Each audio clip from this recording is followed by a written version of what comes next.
What the Venus Project proposes is that we bring all the nations together and take care of everything on earth. We pledge allegiance to the environment and all the world's people. The end of separate nations, the end of the artificial boundaries that separate people, and the sharing of all the world's resources by all the world's people. If few nations control most of the Earth's resources, you're going to have territorial disputes. You're going to have war. You're going to have all the problems you've always had. That's why most people think it's human nature. They think man is basically greedy, and that this is why you have problems. That is not true. A banker, a serial killer, and a gangster, and a priest are made by environment. It's not human behavior, it's the environment we come from which generates behavior. We are victims of culture, all of us. That's why we have a distorted view.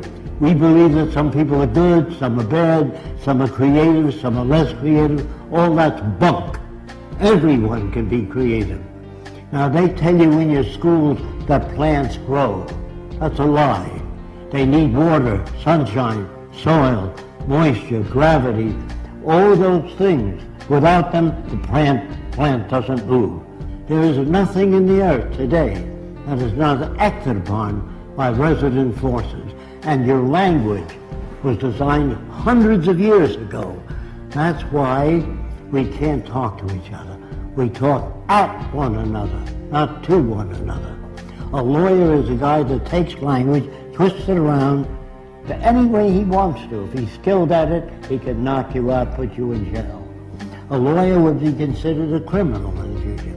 So would all bankers, and all businessmen, and all politicians. Don't forget, you're brought up to believe that King Solomon was a great guy. He had 1,000 wives. He'd be arrested today as a bigamist. So all the things that you're taught, they teach you to fit in with this culture. There's no such thing as thinking things over. You think within the context of the way you were brought up. So it's very hard for so-called normal people to step outside of the environment. Now, in the early days in the Roman Empire, I am told that they used to feed Christians lions. Now, the family would come Saturday and Sunday to see Christians being fed to lions. And the kids would say, "Daddy, can we come next week to see Christians being fed to lions?" Daddy would say, "If you behave yourself." Are these kids sick? No. They're normal to that culture. There are no good or bad people. There are no corrupt people or dishonest people, creative people, lazy people. All that's bunk. If you're raised in a society that understands human behavior, you don't have those variations. You can block them through education. You must design for human comfort, and you must design cities with art centers, music centers, cultural centers. I can only talk a little bit about America because that's where I'm from. I don't like our country. It's completely corrupt. And that's for most civilizations today. They're all corrupt. I'm sorry to say that. I don't like what I'm saying. I wish it were otherwise. We are brought up in a system called established. Established means it serves the interest of the lead group, the control group. What we really need is an emergent society. There are no great men, no great women. All people are creative, but they're not brought up to know what that means. So when they tell you that your government likes you, they're working for you, all that's bunk. When I say people hardly know what they're talking about, because they're not brought up to be sane. They're brought up to fit in with the establishment. National loyalty is really a form of stupidity. All people need clean air, clean water, arable land, and a relevant education. That means no businessmen, no advertising, no investment bankers. I used to work for Ernst Udet, and I said, "How did you shoot down 70 airplanes?" And he said to me, "I would fly above aerial combat and watch the rookies that couldn't handle planes well and knock them off." Now, what kind of a person is that? He's a war hero, great man. They're bums and stupid people brought up by an arrogant society that doesn't give a shit about anyone else but the established institutions. Man, this includes me, cannot think or reason. When your car veers to the right, you don't kick it and beat it up. Either your tire pressure's uneven or something's wrong with the steering column. You try to understand. When children beat up other people and hurt other people like a bully, that's part of their conditioning, their associative memory, the system they live under, which doesn't correct that. Schools do not teach you much. They're mostly concerned with propaganda. Most schools don't teach you how to live, find meaning in your own life, how to disagree without getting angry. What is really needed is the intelligent management of the Earth's resources for the benefit of everyone. Now, the only way you can do that is through technology. Everything that you have, your lights, your air conditioning, your automobile, your airplanes, all technology. Politicians can't give you that. Politicians don't know what to do. They make laws. Say no to drugs.